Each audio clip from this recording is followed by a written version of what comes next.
Alas 6:32 na ng umaga. Nasa linya po natin ngayon ang Chief ng Land Transportation Office. Ito po ay dahil nga sa lumabas ng LTO ang pinaka nirereklamo ahensya ng gobyerno. Nasa linya ho natin si ASEC Marcos Lacanilao. ASEC, magandang umaga po sa inyo. Double Wang sa Double B po. Magandang umaga po, ASEC.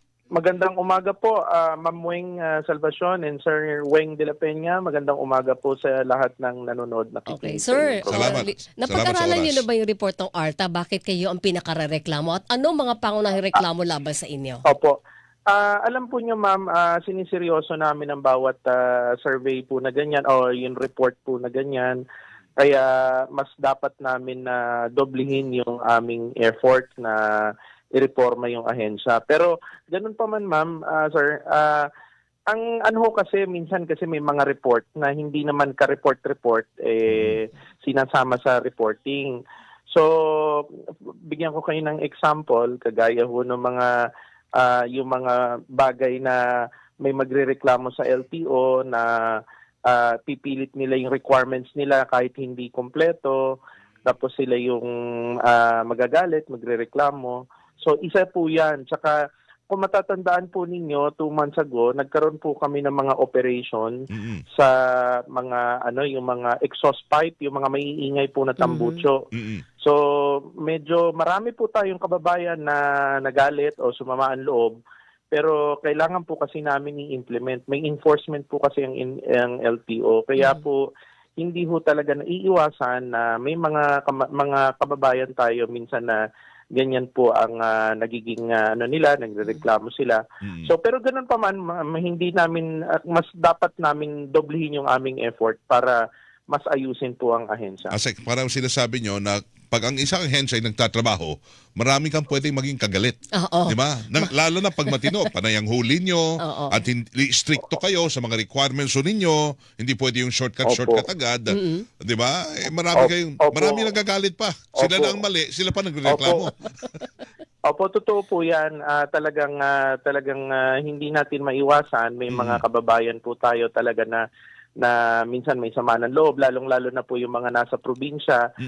Bigyan ko na din kayo ng example. Meron nga pong isang probinsya, nag-ooperate po kami ng huli doon. Nagreklamo sila sa governor. Yung governor nakiusap na umalis kami doon at huwag kami mag-operate. Tama po ba yun? Yung mga ganong bagay. Siyempre, irereklamo nila sa ARTA. Anong ginawa niyo pag ganun? Pag halimbawa, governor na yung nagreklamo o pinapaalis ang LTO at pinapahinto ang inyong operasyon, anong ginagawa niyo doon, ASEC? Siyempre, hindi pwedeng basta lang kayo aalis. Meron kayong tungkulin Opo, ma'am. Dapat yung ganung governor. Nagre-report po ako sa DILG, ma'am. Kasi hindi po tama yun. Kasi unang-una, ma'am, para sa safety naman din nila, biro nyo, ang huhulihin ho namin, walang helmet, walang lisensya, wala hong rehistro. Hindi naman po kami political. Kaya lang, dahil hindi sila sanay na may nanghuhuli dun sa lugar nila, ganyan po yung nagiging nila. So kami, daanan lang po na din namin sa proseso, i-report namin sa DILG na ganun po yung nangyayari. Kaya yung mga ganyan, ma'am, nakakadagdag siya doon sa mga reklamo sa amin sa ARTA. Kumbaga, ang ibig ko pong sabihin, ma'am, yung mga bagay na hindi naman karekla-reklamo, nadadagdag. So, hindi po ba nadidefine yung talagang reklamo? Pero, ma'am, doon po sa rate nila, kami number 1. Kami rin po yung number 1 na mataas ang nare-resolve. Yun. Opo.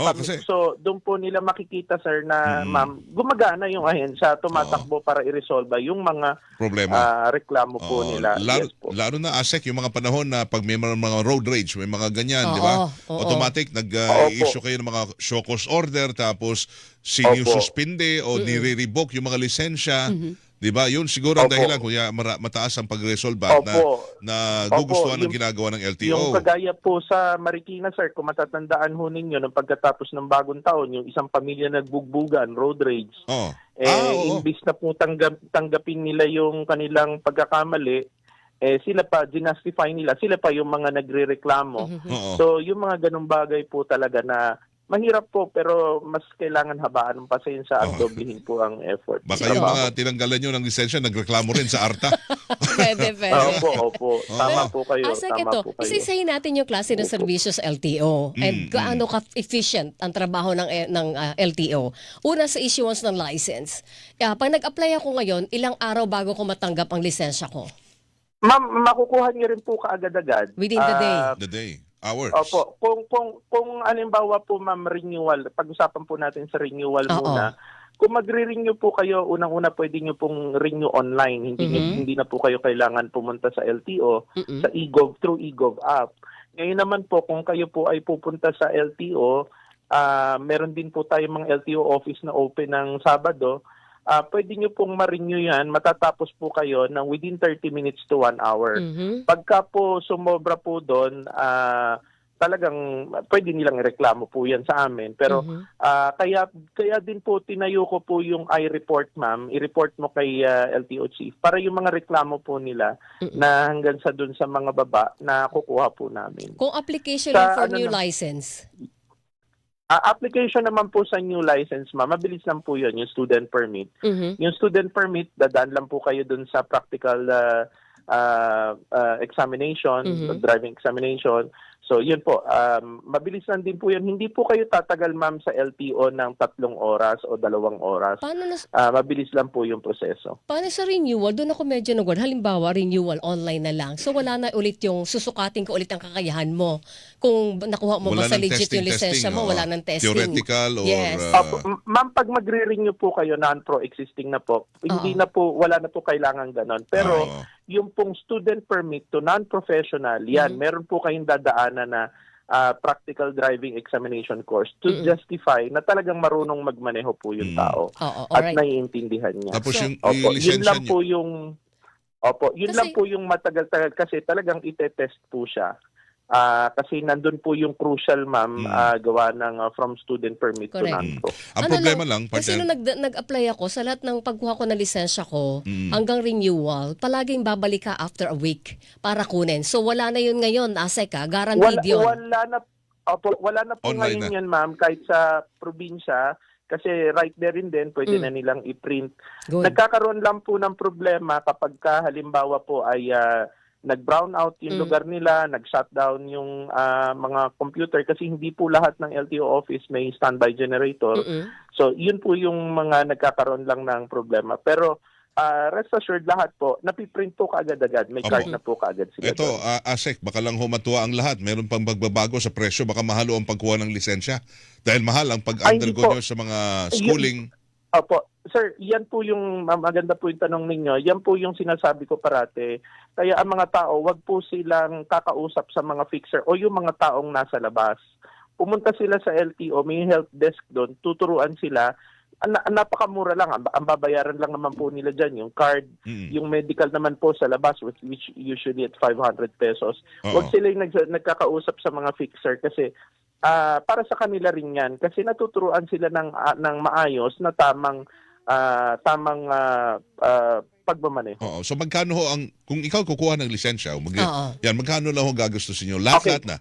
Yun pong student permit naman muna po. Ang Yes. student permit, sir, ang nakakamahal naman po dyan yun sa driving school na Yun lang. nasa batas po kasi yun hindi namin Yes. matanggal. Oo. 1,000 po yun, ranging from 800 to 1,000. Then 250 pesos lang po yung binabayaran sa LTO. Ayun, 250 alright. lang LTO. Schooling. Basta hindi Oo. pwedeng alisin yung practical and theoretical na yon. Oo, mahalaga Pag yun. ikaw ay student driver pa sinubukan lang. ko po yan, tinitingnan ko po yung legality niya. Oo. Hindi siya pwede, pero pwede siyang bawasan ng oras. Pero ma'am, may programa kami para alam din ng mga kababayan natin. Yung po mga kababayan natin na medyo hirap sa buhay, meron po kaming binibigay na libre. Lalo na libre po yan. Yung pagka po may mga caravan ng Love for All, yung kay First Lady yan, nagbibigay po kami ng libre. Libreng At ano? saka po, Libre ang libre po driver's yan. license. Opo. Yun sa driving school. At saka Drive- iikot po kami, talaga? ma'am. Driving Opo, lessons. meron po kaming piniprepare na talagang bawat ikot ding caravan po ng mismong LTO ay makapagtugon po kami dun sa mga kababayan natin na mabigyan ng libre. Alright. Yung sa operation ng driving schools, Yes, ma'am. Yes, ma'am. Kumusta ang inyong efficiency doon, yung monitoring at saka yung supervision sa kanila, ASEC? Okay. Sa driving school, ma'am, may napasara po ako NCR 12 na driving school. Dahil? Non-appearance. Ma'am, no-show siya non-appearance. Grabe, no? Yung hindi po siya dumadaan sa tamang proseso na nag-i-exam talaga yung tao. So, ang gagawin lang nila, pipicturean lang nila doon, tapos yun na. Bayad na. Hindi sila natuturuan ng tama. Nahuli ko po yan, yung 12 na yan. So, pinasara ko na yan. Pero mas nauna dyan, ma'am, may nauna akong 3 sa Region 3. Tapos, itong NCR 12. Tapos sa Region 5, 5 po. Meron 5 sa Region 5. Tapos, dire-diretso po yan. Meron po akong tinatapos for this month. Dinadaanan ko lang po kasi sa tamang proseso para may due process sila. Pero by the end of May po, may ilalabas po uli ako. Yung pong issue sa mga fixer-fixer, yan ba'y nabawasan na kaya? Yung nabanggit nyo nga kanina, huwag dumaan sa mga fixer. Kahapon nakahuli po kami sa Region 1. Siya po yung isa sa may pinakamalaking fixer sa Region 3. Talaga? Nahuli po namin yan. Nakapost po dun sa amin sa LTO page.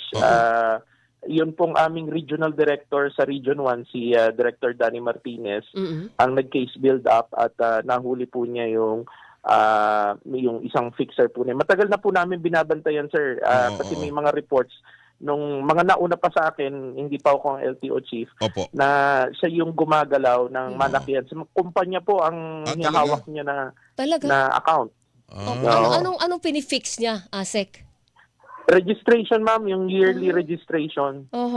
So may kasabot ito sa loob. Kasi may ma'am, sa loob. Kasi meron siyang kasabwat, ma'am, na PETC, yung private emission testing. Kasi doon, ma'am, nagva-validate pagka merong bakit inisyuhan ng private yung PETC ng emission nang hindi nakita yung sasakyan.